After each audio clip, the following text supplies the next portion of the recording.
You are listening to Julia's Trucking Cafe News Hour. And welcome back to Julia's Trucking Cafe Trucking News Hour. Like the last episode that I did with the different kind of my logo background, you see I'm back in the truck, so I have the gray background today, and I'm doing this episode from the truck, once again trying to play catch up.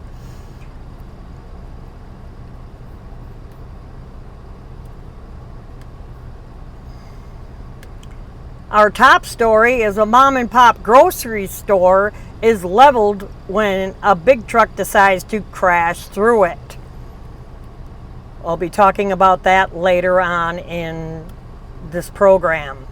But first, a pickup truck plows full speed into a stopped semi. A pickup truck driver somehow survived a serious crash that when he drove straight into a semi-trailer in Virginia. The crash occurred in Collinsville, Virginia on around May 27th. There again, I'm trying to get to June. When a white pickup truck collided with a stopped semi-truck at a high rate of speed on a rural highway. The crash caused major damage to the pickup, but the pickup driver survived with non-life-threatening injuries, including a broken leg. He was transported to the hospital. The local news outlet reported that Virginia State Police said the pickup truck driver was speeding and not paying attention to the road or distracted driving. The crash remains under investigation by troopers. And a customs broker, in other news, a customs broker admits to a scheme to export millions of cigarettes into Mexico. A Texas man could be facing a decade in federal prison after he admitted to attempting to smuggle millions of contraband cigarettes into Mexico. 80-year-old Texas resident Jose Francisco Guerra pled guilty to charges related to a cigarette smuggling attempt, according to May 26 news release from the U.S. Attorney's Office in the Southern District of Texas. Guerra owns and operates a customs brokering service called Victor M. Guerra Inc. out of Hidalgo. The investigation into the cigarette smuggling scheme began back in January when police stopped a semi-truck hauling approximately 17 million cigarettes en route to a location in Mexico. Officers discovered that the shipping manifest had been falsified as to the vehicle's contents, and the cigarettes lacked the applicable tax stamp as provided by Texas law. Investigators tracked the shipment of cigarettes to a warehouse in Hidalgo that was controlled and operated by Guerra. Investigators then learned that Guerra operated a second warehouse in McAllen. Both warehouses contained a total of 422,917,800 contraband cigarettes that were marked for shipment into Mexico. Okay, now how the heck did they come up with that number? What did they do? Open up every pack and count each one? Or they automatically knew that there's 20 cigarettes to a pack? I used to smoke. And then they just counted how many cartons in a cigarette, how many cigarette packs to a carton, and then multiplied by there. That's a lot of damn math. The total value of the seized contraband cigarettes, back to the article, and other equipment is estimated at approximately $88 million, feds say. Guerra admitted to knowingly scheming to smuggle illegal cigarettes into Mexico and agreed to forfeit his customs broker license, pay a fine, and forfeit his interest in the cigarettes and items seized from his warehouse. Guerra's sentencing date has not yet been set. He faces up to 10 years in federal pen and a fine of $250,000. The investigation into the scheme was conducted by the Immigration and Customs Enforcement, Homeland Security investigations with assistance from the Texas Department of Public Safety.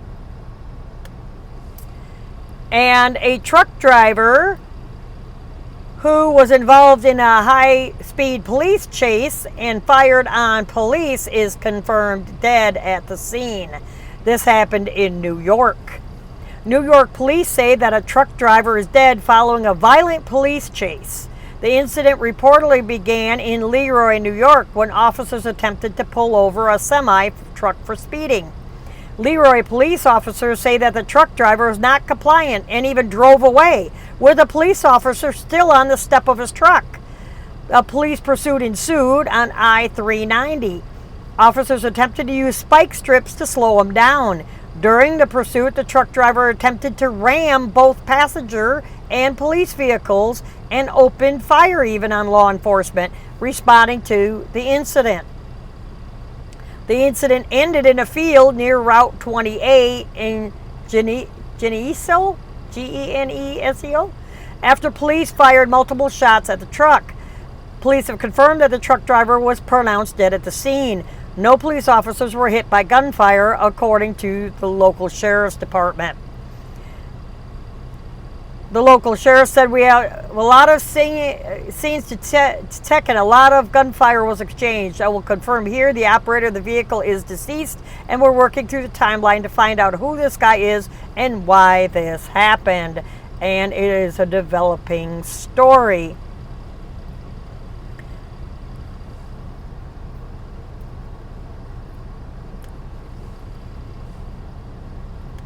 And then later on, an article came out that the truck driver that was killed in that gun battle with police and on that chase was identified. Law enforcement agencies in New York have offered new information on that pursuit and gun battle that happened on Thursday. They identified the truck driver who died after being shot by police at 58-year-old Joshua Blest of Harrisonburg, Virginia. Blest's previous name was Sergei Yourev, Jourev, police said. Police say that he worked for Harrisonburg-based trucking company and that he was believed to have been en route to pick up a load of dairy products when the fatal pursuit occurred. The pursuit started around 9 o'clock, like I just mentioned, so I won't, bore you with what happened there. And New Jersey is planning on hiking up tolls. Authorities in New Jersey approved a number of toll hikes that will hit truckers in the wallet starting in September. May 27th, New Jersey Turnpike Authority unanimously approved a plan to increase tolls on two major roadways for both passenger and commercial vehicles starting September 13th. Tolls are set to increase by 36% on the New Jersey Turnpike. Truckers who are currently paying $56.85 to travel the length of the turnpike will pay $77.30. It's about a hike of about $21 for the same trip starting in September. Tolls will also go up 27% on the Garden State Parkway, which you do not go on with a big truck. The two toll increases are intended to fund a $24 billion plan to implement cashless tolling technology, widen portions of the New Jersey Turnpike and the Garden State Parkway, and build a bridge between New Jersey and Pennsylvania.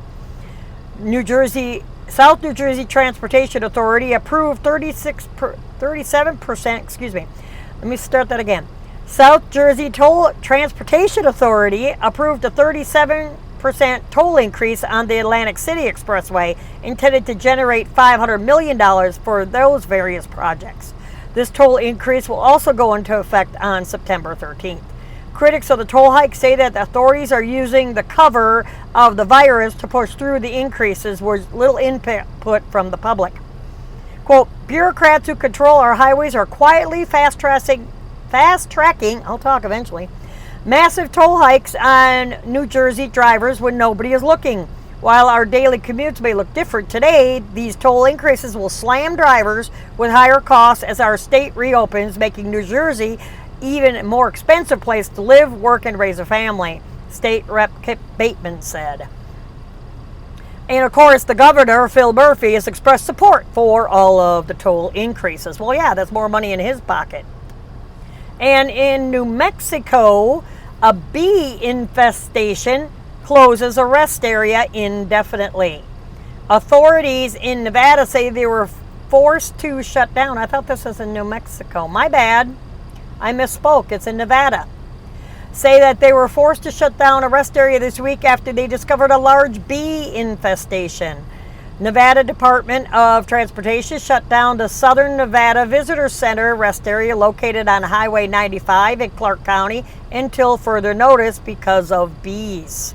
Maintenance crews discovered hundreds of bees swarming the faucets, toilets, and other facilities while performing a fog seal pavement upgrade to the north and south parking lots. They say they are working to resolve the bee issue, but that the rest area must remain closed due to safety concerns. Well, of course.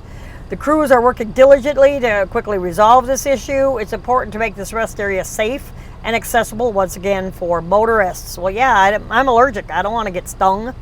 So, but I just wanted to let everybody know. I'm sorry, I thought it was New Mexico. My bad. It's Nevada, where I got New Mexico from. But I sure the heck don't want to get stung, if I was traveling out that way, which I don't do a whole lot anymore. And back to the news. I digress. US DOT will distribute more than 15 million masks, which they've already done at the recording of the show. The Trump administration announced that they will distribute millions of masks on the transportation industry, I gotta slow down, to support workers during this virus crisis. U.S. Department of Transportation, DOT, says that they will distribute 15.5 million cloth facial coverings secured by FEMA. Of those 15.5 million masks, 2.1 million have been earmarked for workers in the highway and motor carrier industry.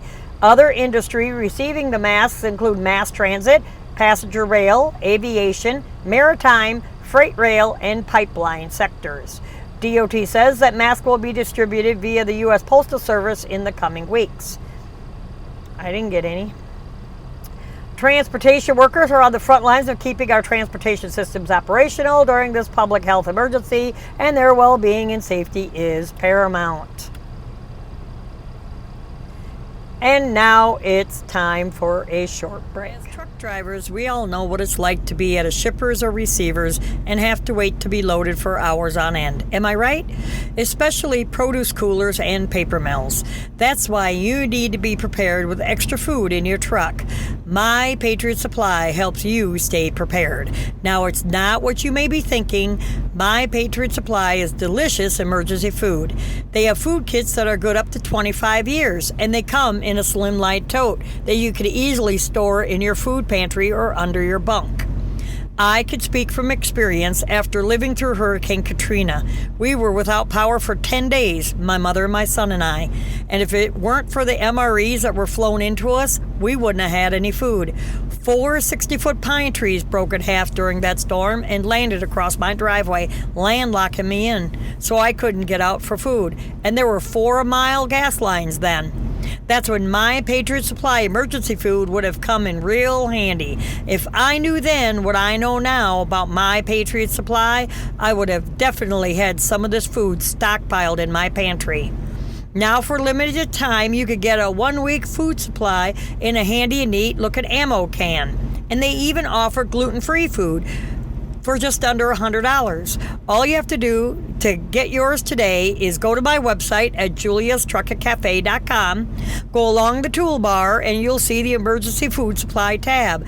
Click on that, scroll down, and click on any of the images that you see to find out more information. You need to be prepared, and it's important to stay well stocked in your truck. You insure your car, you buy health insurance, vision and dental. Now, why not buy food insurance? Stay prepared for anything that happens. Get yours today. Go to juliastruckatcafe.com, click on the emergency food supply tab, and order yours. Welcome back to Julia's Truckin' Cafe Truckin' News Hour. And now for our top story. A mom and pop grocery store leveled by a big rig. A family-owned grocery store in Virginia suffered major structural damage when it was struck by an out-of-control truck driving too fast for conditions like I keep talking about. The crash occurred in Orange County, Virginia. According to Virginia State Police, a semi-truck was southbound on the Blue Ridge Turnpike when it failed to stop for a stop sign and hit a dump truck that was traveling on Constitution Highway. The crash sent the semi off of the road into the Somerset Center store. The dump truck also left the road and struck an unoccupied home. The dump truck driver was taken to the hospital for injuries sustained in the crash. 2 people were inside the grocery store when it was hit by the truck, but they were okay. They walked out with without any major injuries, I should say. The Orange Volunteer Fire Department said that the company sustained significant damage in the crash and is asking people to avoid the area. According to several local news outlets, crashes are common at that intersection. Virginia Department of Transportation says Blue Ridge Turnpike, or Route 231, is closed in the area until further notice. And our next story is this pickup truck driver gets ticked off for some doggone reason and brake checks a semi so he can smash it with a pipe. South Carolina police are looking for a pickup truck driver who was involved in an apparent road rage incident earlier in the month. This happened around the 13th of May. The incident occurred around 1:30 in the afternoon in Richland County, South Carolina. In the video that's at the bottom of this article, you'll find in the show notes, it's provided by Richland County Sheriff's Department, you can see that the driver of a black pickup truck stops in traffic and approaches the SCFA group truck while stopped at the traffic light. As the light turns green and traffic starts to move, the truck drives off. The pickup truck driver gets back in his vehicle and pulls in front of the truck, brake checking it and forcing the driver to stop. The pickup truck driver once again gets out and attacks the truck with a pipe, damaging both sides of the truck before he gets back in his vehicle. It isn't clear what led up to this road rage incident. If you have any information about this case, please call the Richland County Sheriff's Department, Leon Lott, at 1-888-CRIME-SC. That's 1-888-274-6372, and ask for Sheriff Leon Lott. And FMCSA says they have not been given any proof that there was any broker violations. Well, of course he's going to say that because he had a meeting in front of stakeholders. The acting head of FMCSA told industry stakeholders that there is no evidence to back up trucker claims of unscrupulous freight brokers. Really? On May 28th, FMCSA Acting Administrator Jim Mullen spoke directly to an Intermodal Association of North America webinar to offer an update on his agency's regulatory activities. Well, of course, you're going to make sure that everything is smooth, everything's going just fine, because you don't want to piss anybody off. During the webinar, Mullen addressed one of the most polarizing issues in trucking industry today, broker transparency. Mullen acknowledged the 3-week-long Washington, D.C. trucker protests that I talked about in the last couple episodes that caught the attention of President Trump on several occasions, but said that FMCSA has not received any valid complaints from truckers about illegal freight broker practices. Quote, the vast number of complaints we have about the freight brokerage space and the rates right now aren't relative, Mullen told viewers during the webinar. Really? So you're downplaying it. That really goes to show you're more of a bureaucrat than giving a shit about us drivers. Mullen said, quote, in fact, we don't have a specific complaint that a broker failed to abide by 49 CFR section 371.3 in a situation in which the motor carrier hadn't waived contractually the ability to get that financial data that the regulation encompasses. He's not getting it. They put in the contract that you have to waive it, getting that information, otherwise you don't haul their freight. Per 49 CFR Section 371.3, freight brokers must keep detailed records of their transactions with motor carriers. While the regulation gives truckers the right to review those records, many freight brokers draft contracts that require carriers to waive their right to view these records. We don't expect this to go away anytime soon. We take our regulatory obligations very seriously, Mullen said. Yeah, whatever. The Washington, D.C. May Day trucker protests centered on unscrupulous brokers culminated on May 20th when trucking representatives, we talked about in the last episode. If you don't know anything about what happened in D.C. over the 3 weeks in May, please go to episode 85 and 86, and that's where I talk about it, and maybe possibly even 84. So I'm not going to rehash it again. Too many articles to get through. And a rig that stopped for speeding after searching the truck, the cops call the FBI. A Texas trucker was arrested following a traffic stop and a major drug seizure on the Massachusetts Turnpike. The incident began on Sunday, May 24th in Charlton, Massachusetts. Massachusetts State Police spotted a semi-truck hitting speeds of 50 miles an hour in a 35 mile an hour zone while on eastbound on the Massachusetts Turnpike. Troopers also spotted the truck cutting off another vehicle as it merged from I-84 onto the turnpike. The truck pulled over for the troopers at the 5E Plaza on the turnpike. After truck driver Javier Perez stopped, he gave the troopers permission to search his vehicle. Well, if you don't, they're going to turn around and get a warrant anyways. When troopers searched the cab of the truck, they discovered a box in plain view that appeared to contain bricks of illegal drugs. Really? Troopers placed Perez under arrest and called the FBI Boston Strike Force. Feds arrived on the scene and discovered a second sealed box that contained more bricks of illegal drugs.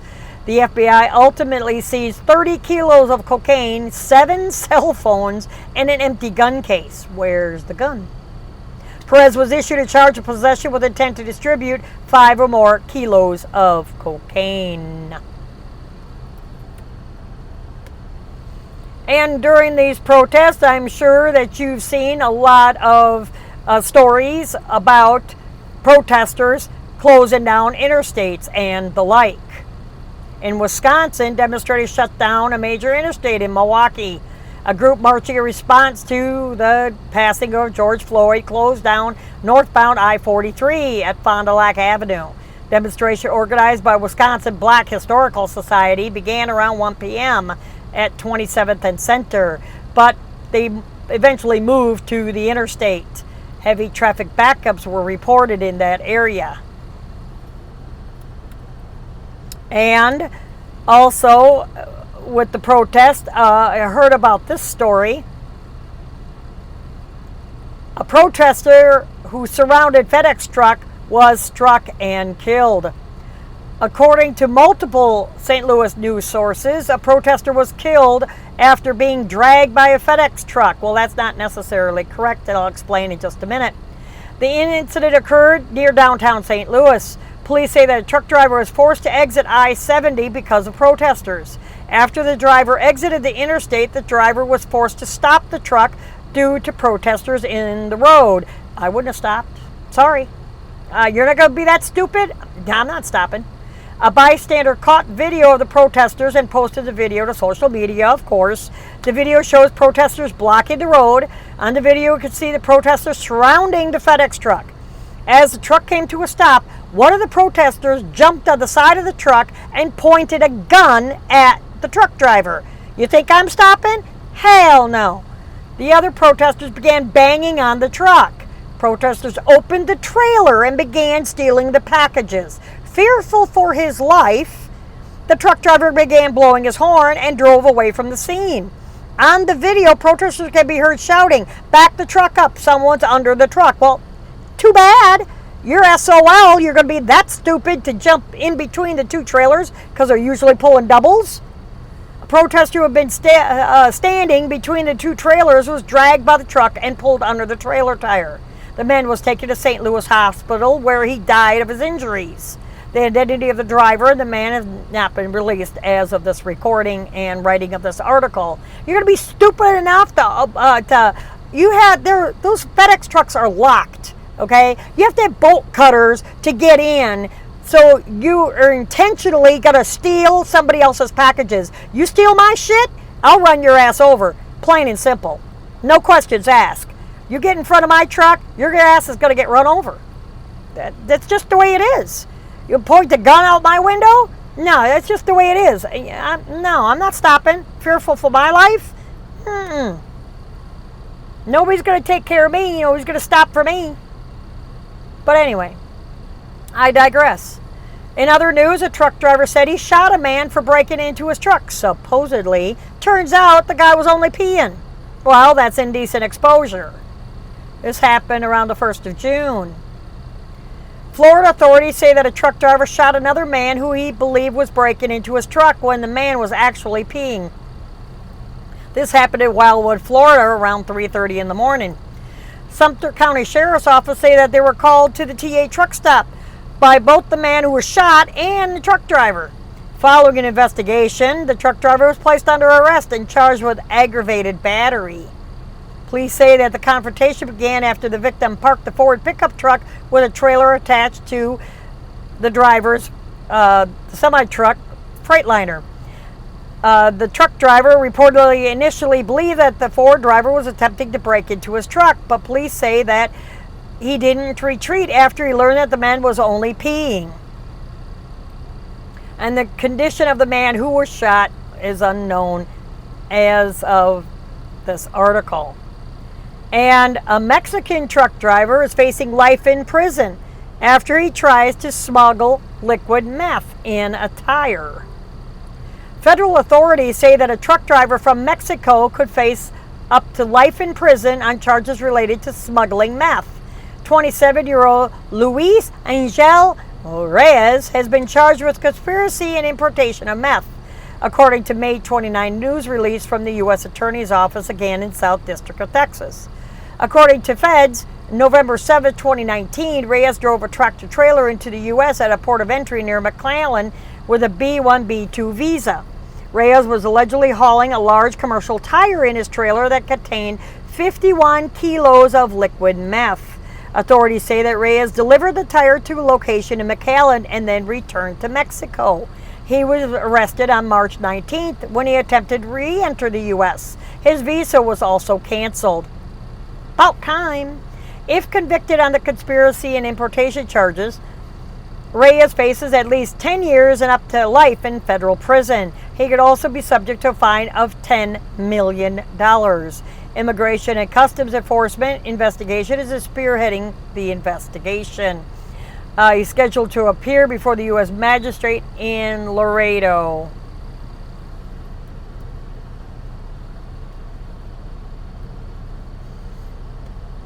And in other news, an outbreak of violence has us all on edge. Well, yeah. Violent protesters erupt throughout the country, as we all know. Drivers are once again finding themselves on the front line and have once again been deemed essential. Throughout the country, protesters have shut down interstates and streets, and now they're trying to defund the police department, which, when's the last time you saw somebody on the interstate besides Ohio and Missouri? Over the weekend, 2 tractor trailers were surrounded by protesters and looted. In one of those incidents, one protester was killed, like I just talked about. And in other news, 243 are to be laid off as the company ends operations at a Texas distribution center. So the last week of May, beginning of June, Texas was making the news quite a bit. A major logistics provider plans to lay off hundreds of workers in the next few weeks as they end operations at their facility in Texas. XPO Logistics plans to end operations at their Dallas facility on Market Street due to the termination of a customer contract. As a result of the closure of the facility, the company will lay off 243 workers. The layoffs will begin July 17, 2020. In a Warn letter, W-A-R-N letter, to TWC, XPO Logistics writes that the customer will be continuing operations at Market Street. It is our further understanding that our customer may offer continued employment to our current employees, end quote. XPO Logistics says that they will work to find jobs for any employees who are not offered employment by the customer. In other words, they lost the contract. XPO Logistics is headquartered in Greenwich, Connecticut. Blah, blah, blah, blah.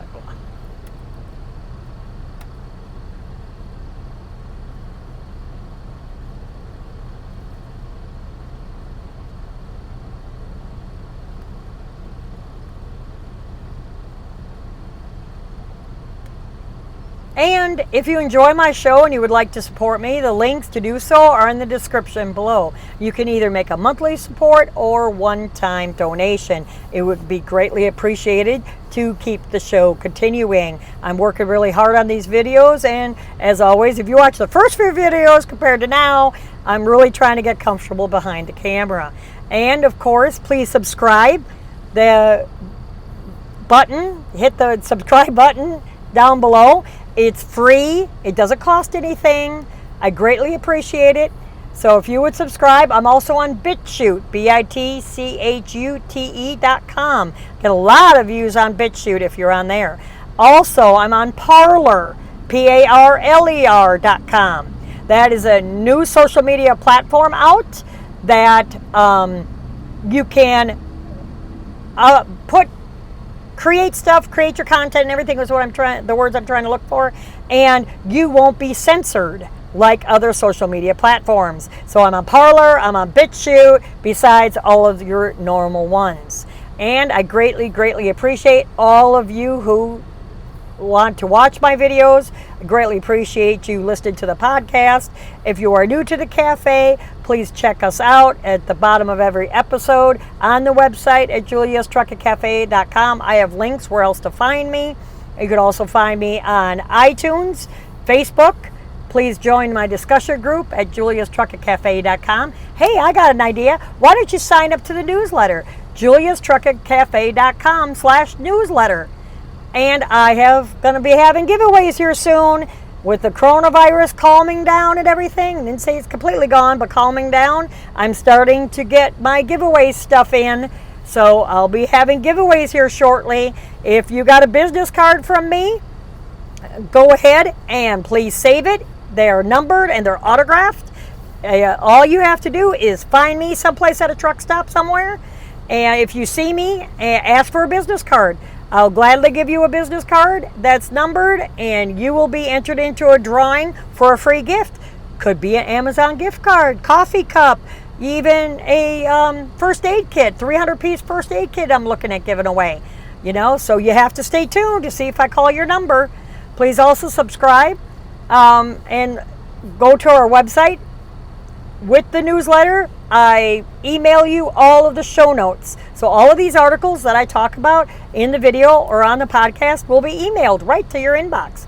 So if you want to read them for yourself or watch the videos, that, you know, I only try to put in one video every few times because I'm just concerned about the copyright strike. If you're a avid listener, you've been with me since I started posting videos, you know that I really don't like to do videos because of the copyright strike on my channel. But there again, BitChute doesn't do that kind of thing. But I try to give everybody kudos that if I share their video or something like that, make sure I, you know, post it on the video, post it in the description, you know, because I'm not going to plagiarize. But before I forget, please leave a comment on the bottom of every episode. Give me a thumbs up if you like the video. Thank you so much for listening and watching, and until next time.